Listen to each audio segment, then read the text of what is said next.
첫 번째 왜 그런데는 MB 관련된 건데요.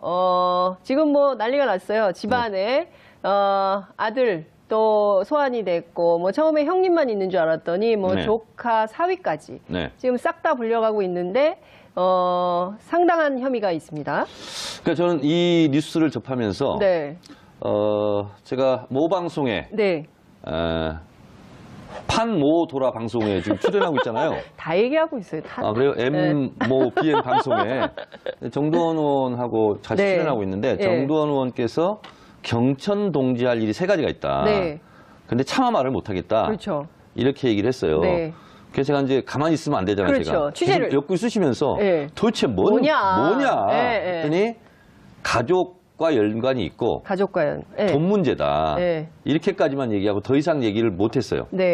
출연해 보니까 제가 이제 가서 또 이제 확인을 해봐야 돼요. 정두원 의원한테 아마 이 문제이지 않을까 하는 생각이 좀 들더라고요. 사위 문제. 근데 그때 약간의 막 묻는 사람에 따라서 조금씩 다르지만 정두원 의원의 경우에는 사위보다는 부인 얘기를 한 거 아니에요? 부인일 수도 있죠. 뭐 이런 멘트를 한 적이 있어요. 사위하고 장모님이 또 가깝잖아요. 그러니까 어쨌든 지금 뭐 연동되는 것들이 굉장히 많은데 이팔성 전 우리금융지주 회장 얘기는 처음 나왔어요. 네, 처음 나왔죠. 그러니까 일종의 이 리스트는 서완종 리스트하고 비슷해요. 그러니까 메모지가 압수수색 물품에 있었다는 거잖아요. 14억 5천. 14억 5천. 2007년부터 11년까지 14억 5천 그리고 8억. 그러니까 22억 5천만 원. 그렇죠. 이것이 이제 뇌물성이라면 이거 하나만으로도 단일건으로도 징역 10년 이상 건수에 해당됩니다. 근데 이팔성 전 부회장은 이걸 왜 가지고 있었을까요? 근데 이팔성 전 회장이 누구냐? 뭐 어떤 사람이냐? 고려대 동문이고 2년 후배라는 거 아니에요? 그리고 이명박 대선 캠프에 경제특보를 했다는 사람이고 또 시중에는 뭐 금융계 4대 천왕 중에 하나다. 뭐 이렇게까지 지금 이야기들이 오고 가고 있는데 자본주의 사회에서 공짜는 없습니다. 무언가 주고받지 않았을까 하는 것이 합리적 의심이겠죠. 예를 들어서 어떤 걸 주고받았을까요? 그러니까 지금 검찰의 의심은 이팔성 씨가 자기 인사청탁 그 용으로 돈을 갖다 주고 그 무슨 뭐죠? 우리금융 그 회장 그걸 한 거 아니냐 이렇게 좀 강하게 의심했다는 보도들이 많이 나오고 있죠. 그러니까 지금 보면 꼬리표가 없는 돈이 없고 그리고 대가 없는 돈이 없다. 이건 100% 뇌물이다. 이유 없는 무덤도 없습니다. 이유 없는 무덤도 없다. 그러니까 지금 그 얘기는 서완종 회장 얘기하시는 거죠? 그러니까 세상에 원인 없이 결과 없잖아요. 그렇잖아요. 뿌리 없이 열매도 없고 조상 없이 그 후손들도 없잖아요. 반드시 일이라는 게 연관성이 있는 거죠. 그러니까 자본주의 사회에서 돈이 오고 갔다는 것은 이게 자선 사업한 것은 아니다. 그래서 그 이상은 저도 잘 모르겠어요. 추론만 할 뿐인데 어찌됐든 이명박 전 대통령에 대해서 삼성 다스 소송비 대납 이라든가 지금 이팔성 씨 관련 이런 부분을 수사 막바지에 지금 어떻게 보면 터뜨리고 있는 거잖아요. 그렇게 봤을 때 이명박 전 대통령에 대한 검찰 소환이 매우 임박했다.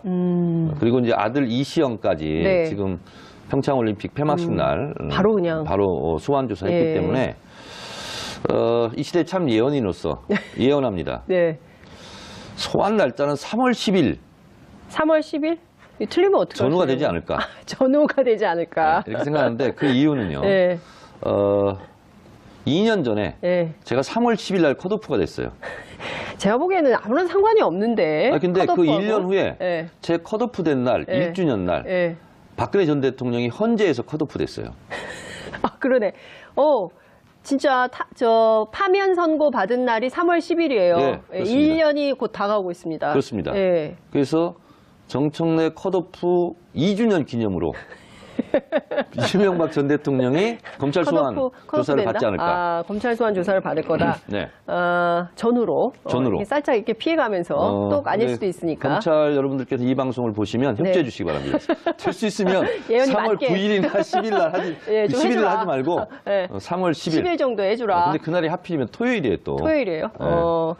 토요일에 일하면 안 되는데 근로시간 단축돼서. 그러면 3월 9일이나 8일 네. 아니면 12일 뭐 이렇게 3월 10일 전후가 되지 않을까 근데, 저는 예상을 해봅니다. 네, 이상주 전무, 삼성그룹의 이상주 전무가 이명박 전 대통령의 사위인데 맞사위인데 이 사람 그거 아니다. 뭐 대질신문을 요구하고 있어요. 네. 사실관계를 부인을 하고 있는데 왜 그런다고 보세요? 왜 그러는 거예요, 이 사람?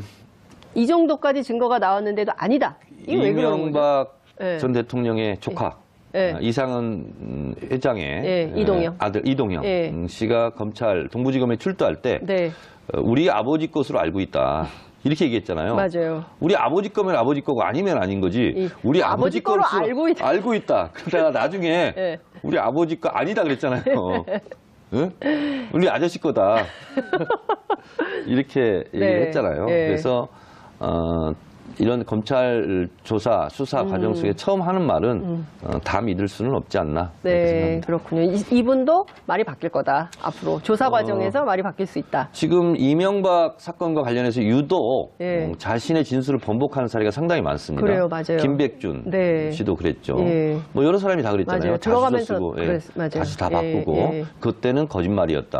10년 전에는 그렇게 하고 있죠. 그래서 이명박 대통령도 믿을 사람이 못 되고 주변 사람들도 사실 이명박 전 대통령의 입장을 보면 믿을 사람들이 못 되잖아요. 그게 지금 측근들의 반란이에요. 네, 그러니까 지금 보면 계속 조여오는 거죠.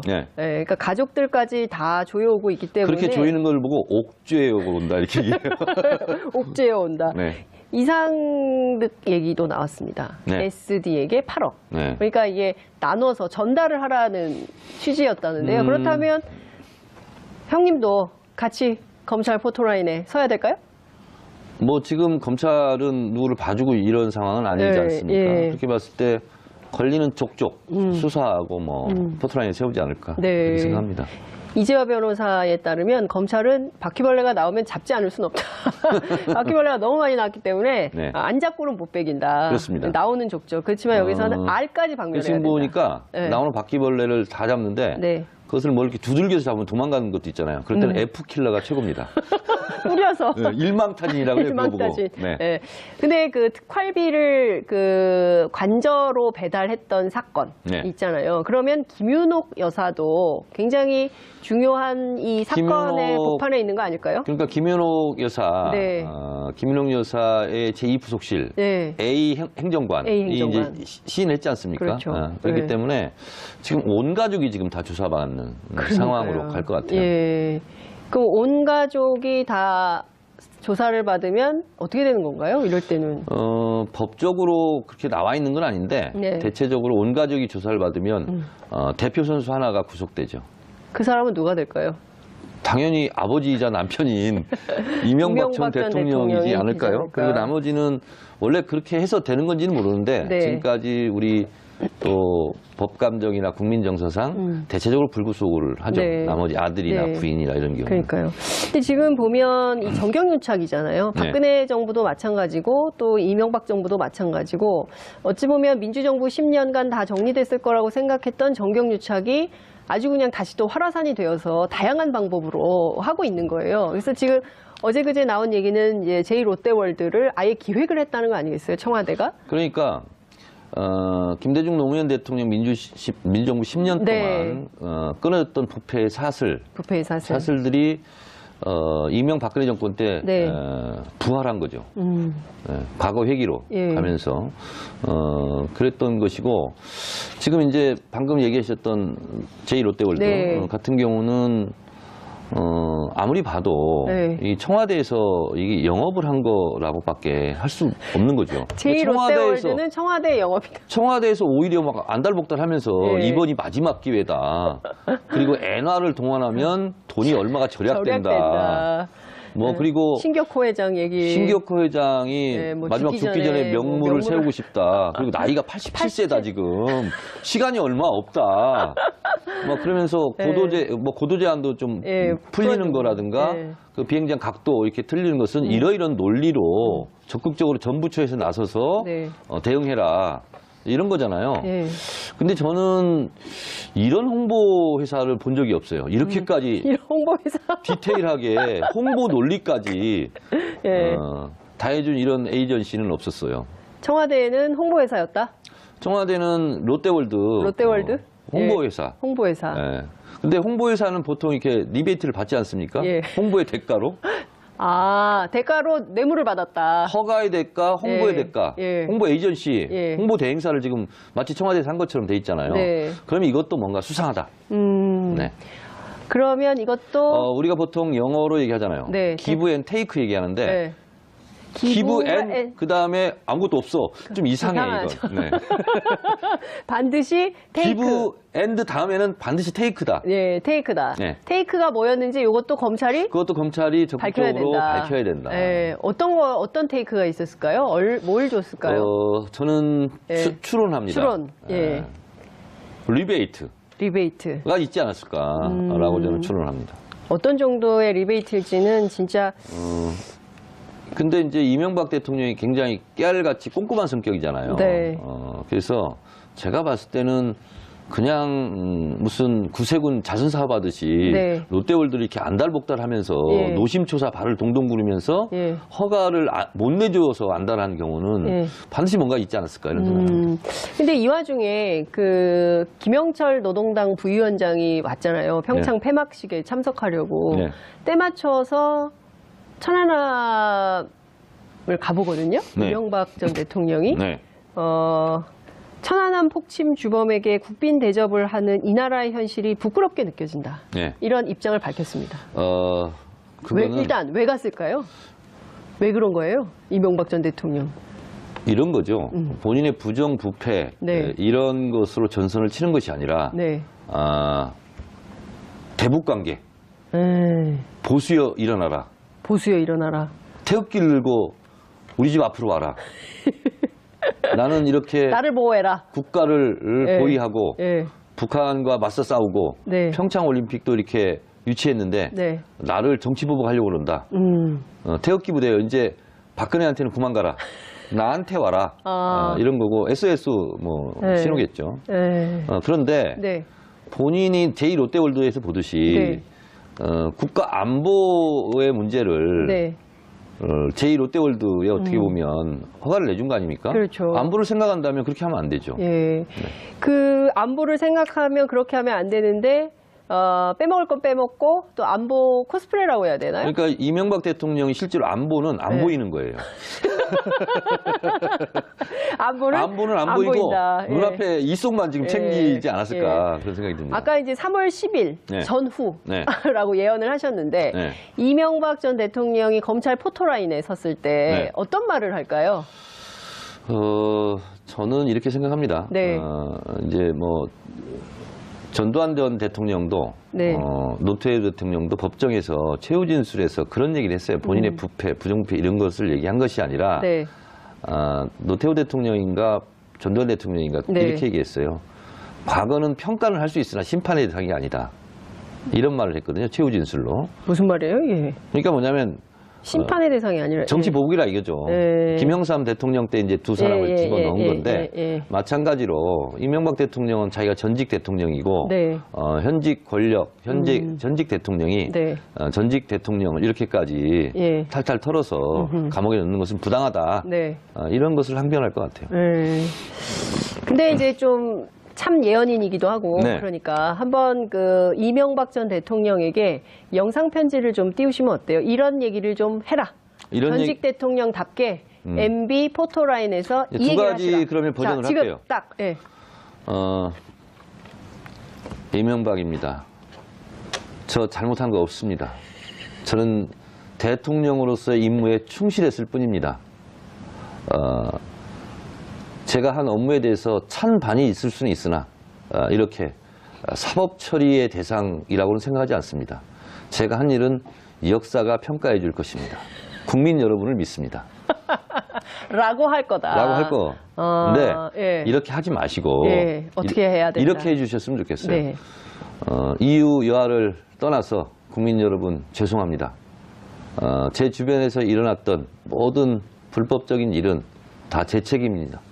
제 부하들은 너그럽게 이해해 주시고 모든 죄는 제가 다 달게 받겠습니다.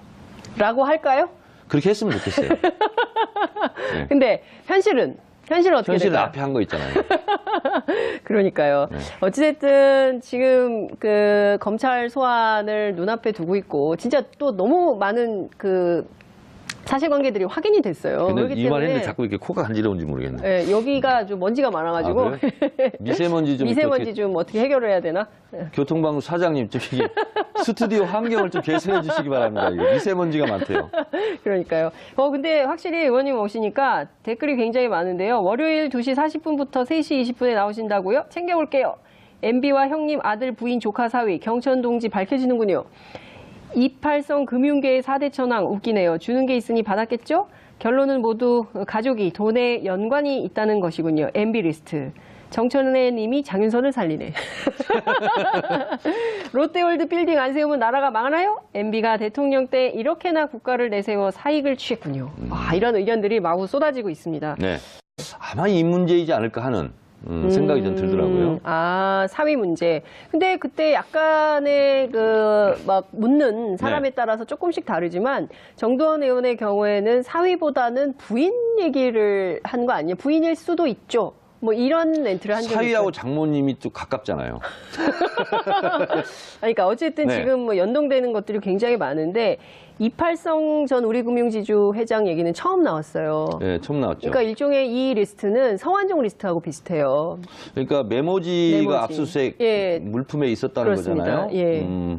14억 5천. 14억 5천. 2007년부터 11년까지 14억 5천 그리고 8억. 그러니까 22억 5천만 원. 그렇죠. 이것이 이제 뇌물성이라면 이거 하나만으로도 단일 건으로도 징역 10년 이상 건수에 해당됩니다. 네. 근데 이팔성 전 부회장은 이걸 왜 가지고 있었을까요? 첫 번째 왜 그런 데는 MB 관련된 건데요. 지금 뭐 난리가 났어요. 집안에 아들 또 소환이 됐고 뭐 처음에 형님만 있는 줄 알았더니 뭐 조카 사위까지 지금 싹 다 불려가고 있는데 상당한 혐의가 있습니다. 그러니까 저는 이 뉴스를 접하면서 제가 모 방송에 판모 도라 방송에 지금 출연하고 있잖아요. 다 얘기하고 있어요. 그래요? 모 BN 방송에 정두원 의원하고 같이 출연하고 있는데 정두원 의원께서 경천 동지할 일이 3가지가 있다. 근데 차마 말을 못하겠다. 그렇죠. 이렇게 얘기를 했어요. 그래서 제가 이제 가만히 있으면 안 되잖아요. 그렇죠. 제가. 취재를 엮고 쓰시면서 도대체 뭐냐. 했더니 가족과 연관이 있고 가족과 돈 문제다. 이렇게까지만 얘기하고 더 이상 얘기를 못했어요. 출연해 보니까 제가 이제 가서 또 이제 확인을 해봐야 돼요. 정두원 의원한테. 근데 이팔성 전 회장이 누구냐? 뭐 어떤 사람이냐? 고려대 동문이고 2년 후배라는 거 아니에요? 그리고 이명박 대선 캠프에 경제특보를 했다는 사람이고 또 시중에는 뭐 금융계 4대 천왕 중에 하나다. 뭐 이렇게까지 지금 이야기들이 오고 가고 있는데 자본주의 사회에서 공짜는 없습니다. 무언가 주고받지 않았을까 하는 것이 합리적 의심이겠죠.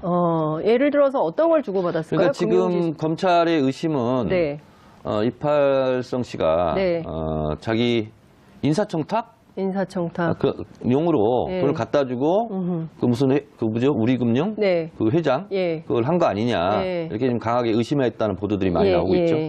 그러니까 지금 보면 꼬리표가 없는 돈이 없고 그리고 대가 없는 돈이 없다. 이건 100% 뇌물이다. 이유 없는 무덤도 없습니다. 이유 없는 무덤도 없다. 그러니까 지금 합니다. 소환 날짜는 3월 10일. 3월 10일? 틀리면 어떡하죠? 전후가 되지 않을까? 전후가 되지 않을까? 이렇게 생각하는데 그 이유는요. 2년 전에 제가 3월 10일 날 컷오프가 됐어요. 제가 보기에는 아무런 상관이 없는데. 근데 그 1년 후에 제 컷오프 된 날, 1주년 날 박근혜 전 대통령이 헌재에서 컷오프 됐어요. 그러네. 진짜 파면 선고 받은 날이 3월 10일이에요. 네, 예, 그렇습니다. 1년이 곧 다가오고 있습니다. 그렇습니다. 예. 그래서 정청래 컷오프 2주년 기념으로 이명박 전 대통령이 검찰 소환 조사를 받지 않을까. 아, 검찰 소환 조사를 받을 거다. 네.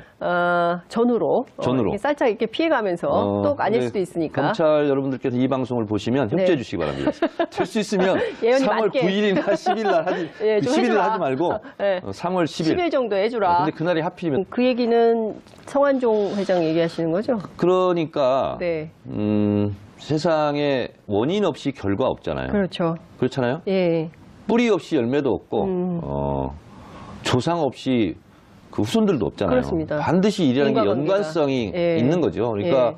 자본주의 사회에서 돈이 오고 갔다는 것은 이게 자선 사업한 것은 아니다.